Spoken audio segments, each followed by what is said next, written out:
governance isn't working. Why do I say that? Too many media reports, too many ombudsman reports illustrating the fact that our governance isn't up to the mark. How do we get back on track? I think we need to do three things. First of all, face reality. Second of all, encourage opposition in the boardroom. And thirdly, just get out more. What do I mean by all this? First of all, face reality.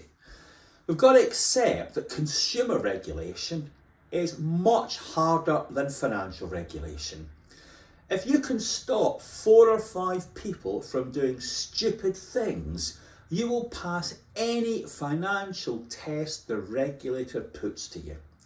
On consumer regulation, on keeping people safe, on providing good services, you need to have hundreds of staff in many places, all moving in the right way, every day, doing the right things. That has an enormous impact on training, systems, recruitment and retention, and also attitude. Every time there's a critical ombudsman report, journalists call up and they get 2 responses. Response number 1, far too common, is that this is a rare case. We do thousands and thousands of repairs. Why are you judging us on these handful of cases? Second response, illustrated admirably by Barking and Dagenham Council, is, Ombudsman, you've got us banged to rights, and you know what? We're going to visit every tenant with a damp and mould problem to make sure we're dealing with them properly. Right way and a wrong way, people. It's as simple as that.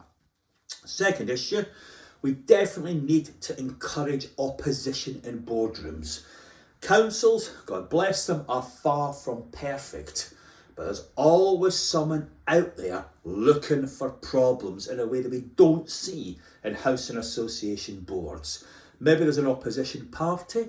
If there's not an opposition party, there's a faction in the main party trying to get power. And all the machinations, all the attention, all the active looking for problems is absolutely what we need to see in boardrooms. Let's have a death to the miserable consensus that buries bad news, seeks only good stories, and throttles debate in far too many boardrooms.